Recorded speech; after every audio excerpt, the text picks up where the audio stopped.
Hello guys, मैं अज़रा जाफरी। कैसे हैं आप सब? हर बार की तरह आप लोग के लिए कहानी लाएं। कहानी एक डॉक्टर की। लोग अक्सर बातें करते हैं डॉक्टर के बारे में कि ईश्वर के बाद ज़िंदगी देने का दूसरा नाम डॉक्टर है। लेकिन क्या कोई ये जान सकता है कि जिसने ज़िंदगी देने का नाम दिया है तो क्या वो ज़िंदगी ले भी सकता है? आइए इस कहानी में जानते हैं। आप लोग के साथ भी अगर कोई ऐसी घटना हुई हो तो हमें कमेंट में बताइए।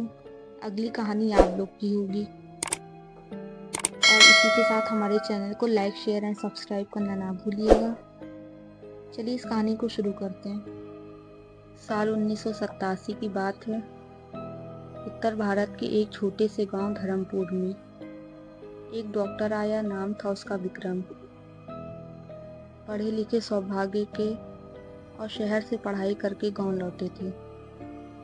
उन्होंने गांव के बाहर एक पुराना हवेली नुमा बंगला खरीदा जिसमें वो रहते, और वहीं उन्होंने अपना क्लिनिक भी शुरू किया। गांव वाले पहले तो झिझके, लेकिन डॉक्टर की दवाएं असरदार थीं और उसका व्यवहार बहुत विनम्र था, इसलिए धीरे धीरे पूरे गांव उसे मानने लगा था। लोग कहते थे डॉक्टर साहब के हाथ में जादू है। पर एक अजीब बात थी, डॉक्टर विक्रम हमेशा रात को मरीज देखना पसंद करते थे। उनका क्लिनिक रात 9 बजे खुलता और सुबह 4 बजे तक चलता। दिन में वो कभी भी बाहर नहीं निकलते थे। धीरे धीरे गांव में अजीब घटनाएं होने लगीं। जिन मरीजों का इलाज डॉक्टर विक्रम करते थे, उनमें से कई लोग कुछ ही दिनों में गायब हो जाते। गांव वालों को लगा कि शायद वो बाहर चले गए हों। कोई कभी वापस नहीं आया। एक दिन गांव के एक बुजुर्ग हरिया बाबा ने बताया कि वो जब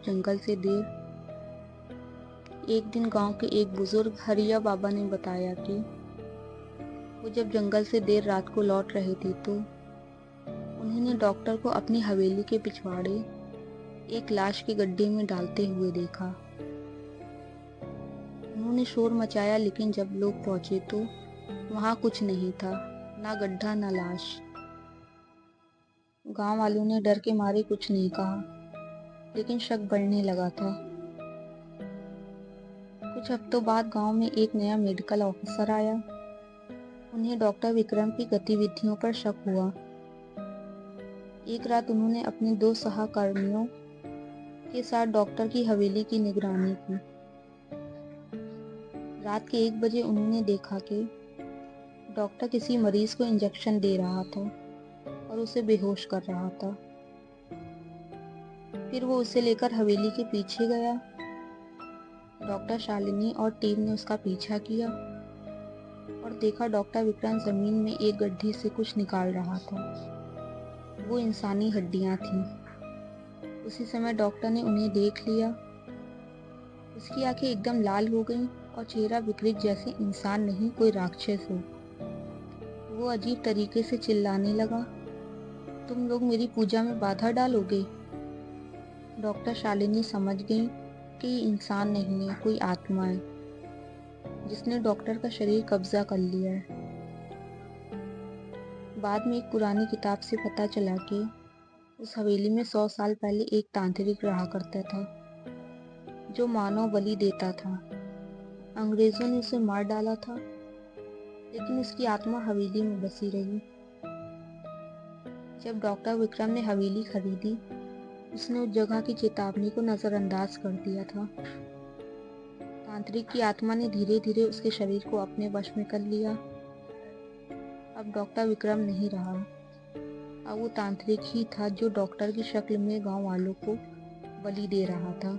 डॉक्टर शालिनी ने पुलिस को बुलाया, खुद गांव वालों के साथ मिलकर हवेली को आग लगाई। लेकिन जब सब कुछ जल गया तो राख में से एक अनजली तस्वीर मिली। डॉक्टर विक्रम की आंखें आज भी चमक रही थीं। कुछ हफ्तों के बाद गांव के पास वाले गांव में रघुनाथ नाम का एक नया डॉक्टर आया। उसका भी नाम था डॉक्टर विक्रम चौहान। कहते हैं जो हवेली की राख को छू लेता है वो उस तांत्रिक का अगला शिकार बन जाता है। अगर आप चाहते हैं कि इस कहानी का अगला भाग आपको मिले तो हमें कमेंट में बताइए।